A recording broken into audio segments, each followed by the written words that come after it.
You cheated on me while I was on a business trip, didn't you? We're getting a divorce. Give the house to my parents and leave right now. That was my husband, Jackson, yelling over the phone. Normally, this would be a shocking event, but I knew he was making a fuss over something that wasn't true. I sighed and retorted, I already sold it, you know? What? I could sense his emotions wobbling on the other end. Did he really think I wouldn't catch on to his little scheme? His thinking was too naive. I was initially boiling with anger, but hearing his careless response made me chuckle. And then I thought, now it's my turn. This is the story of how my good-for-nothing husband tried to deceive me, and how I turned the tables on him. My name is Olivia. I'm a 28-year-old working mom. Even though I say working mom, I've been employed at a college store since I was 20, right after graduating from a junior college. Jackson, 2 years my senior, now works in an office at a construction company. But 3 years ago, when we met, he was unemployed. He quit his first job right after graduating from college because it wasn't a good fit. After that, he hopped from job to job, with periods of doing nothing.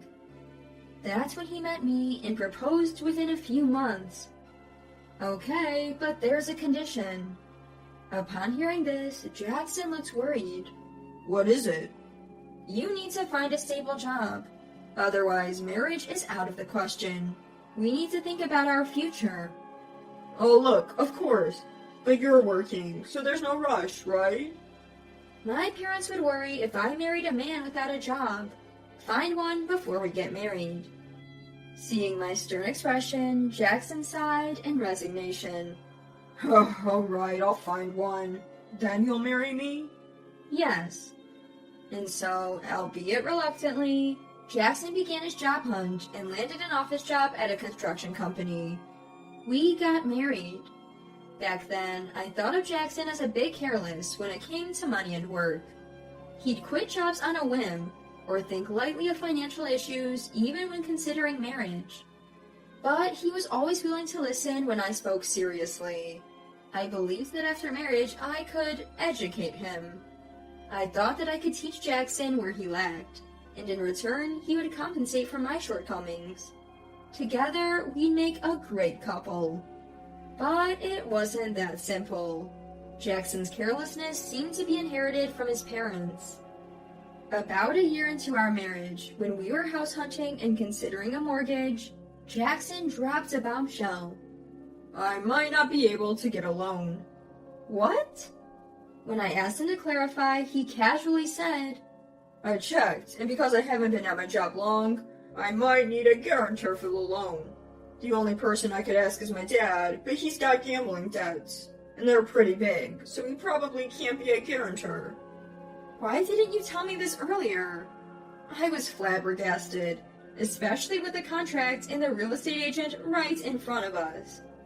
But Jackson, seemingly unbothered, said, If we put the house in your name, it'll be fine, right? You've been at your job forever, so you can get the loan. We'll both pay it off. It's just a formality. That's not the point. Why didn't you discuss this with me?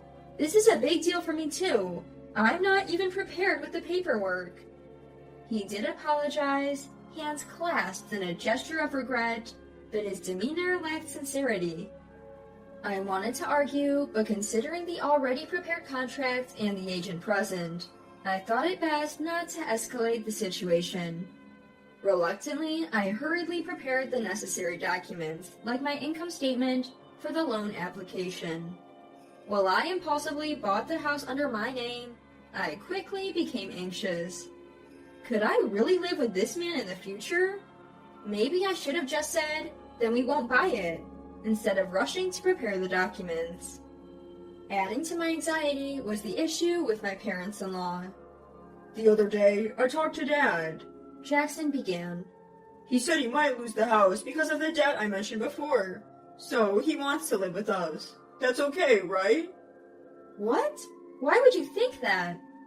Even though I responded sternly, Jackson just left it off. Well, he's in trouble.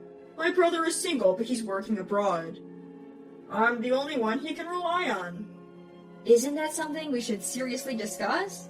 Maybe he can stay until he finds a place, but living with us permanently is a big decision. Jackson frowned. You just don't want to live with him, right? If he stays, we can split the living costs. You're always complaining about money. You mean the money you never contribute? You said we'd split the mortgage, but it's only being deducted from my salary. You haven't given me your share. Married couples share their money. It's not just your money, it's ours. It's just being deducted from your account because the house is in your name. Stop being so selfish. I raised my voice, and Jackson just said, I hate talking about money, and left the room. Such arguments became frequent. Each time, Jackson would dismiss my concerns and eventually walk away. Nothing was resolved. However, Jackson wasn't completely inactive regarding his family's issues. Due to his job in construction site administration, he had many contracts in real estate. He frequently consulted a particular agency about selling his family home for the best price and the steps involved. I've been thinking about selling the house for a good price, but how can I get the best deal? If I decide to sell in the future, what should I do? I've heard this topic discussed over and over. It was a relief to realize that I wasn't the only one pondering this. But the idea of living with us after selling the house, as if it's a given, always worried me. Jackson started meeting with real estate agencies and my parents-in-law without me, and he began spending more weekends away from home. Then Jackson had to go on a business trip for several months. He had to stay near the construction site because it was far away until the building was completed. I didn't realize it then, but our tug-of-war had already begun. A few days after Jackson left for his trip, I went out for tea after shopping. Hello there.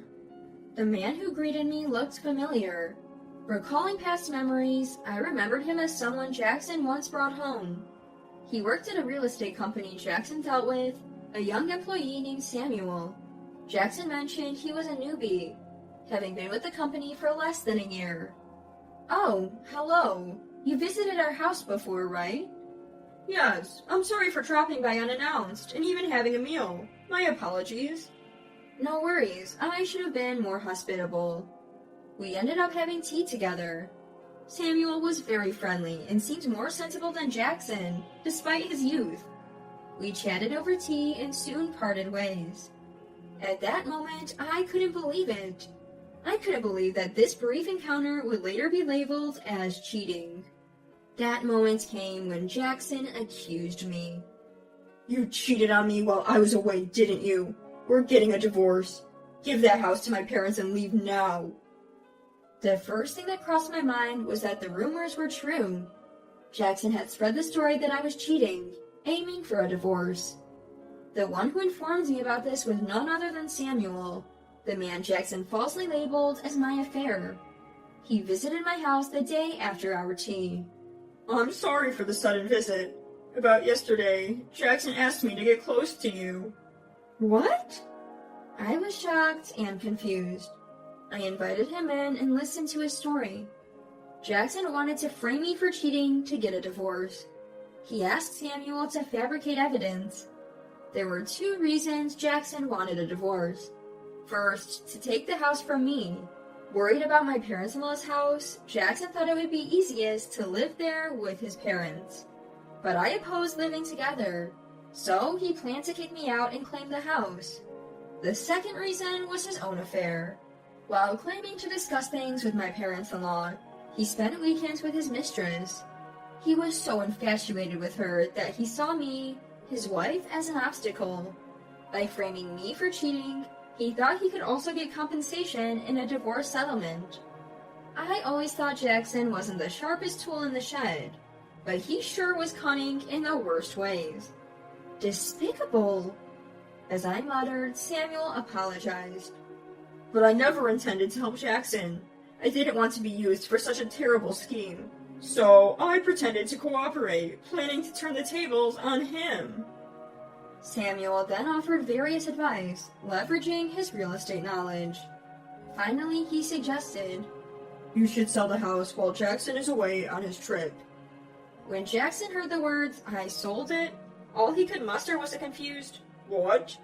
He seemed at a loss for words. I decided to twist the knife further. "I heard everything from Samuel. He even recorded you were trying to make it look like I was cheating on you with him. If we divorce now, I can claim alimony in court." Jackson just kept repeating, "What? What?" But I had another ace up my sleeve. You might not have noticed, but Samuel isn't just any new employee. He's the son of the company's CEO. What? His shock was even more evident now. How could he be so clueless?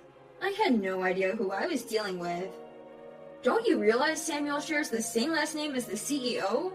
How did you miss that? Well, Samuel's last name isn't exactly a rare last name. Wait, are you joking? No, I'm not. Jackson's shock was evident. Samuel's company was one of Jackson's most important clients. Moreover, they had helped Jackson with his family home matters. If the boss heard about this, Jackson would be in deep trouble. Actually, Samuel had already reported it. Hey, come on. Alright, I'll check it out. If you're lying, I'll know right away. With that, Jackson hung up. A few minutes later, he realized the irreversible damage he had done. Afterwards, the real estate company run by Samuel's dad refused to do business with Jackson or advise him about his family home. Since I had sold my house, Jackson had no choice but to return to his family home after his business trip. Of course, when I sold my house, Samuel had introduced me to an affordable apartment, so I had no issues.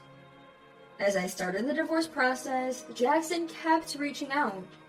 I'm sorry, Olivia. Please forgive me. It's too late now.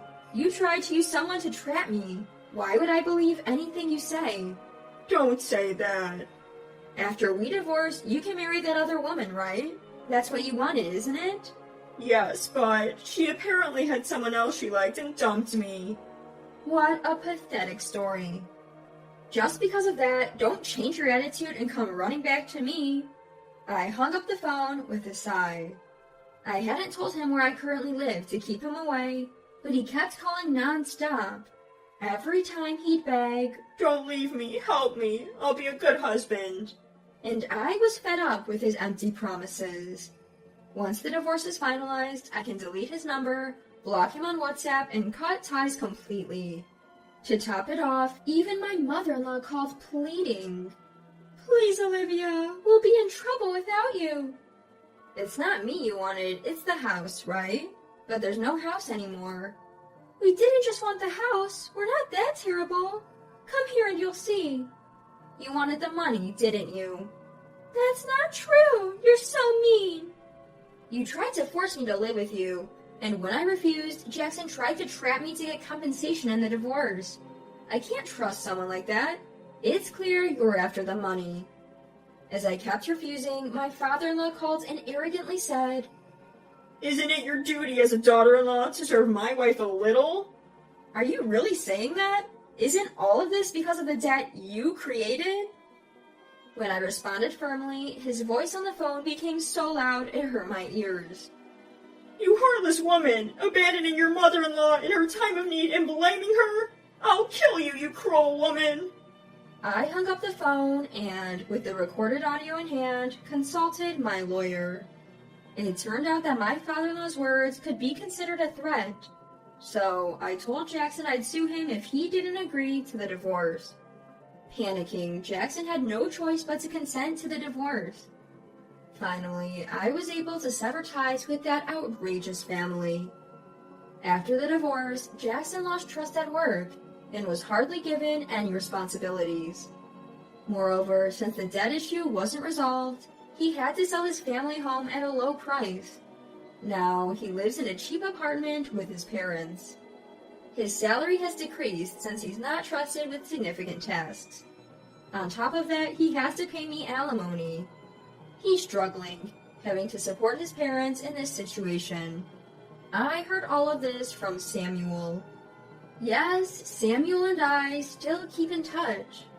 He suggested I use my customer service skills from the clothing store where I used to work in his HR department. They had an opening and were looking for someone with strong communication skills.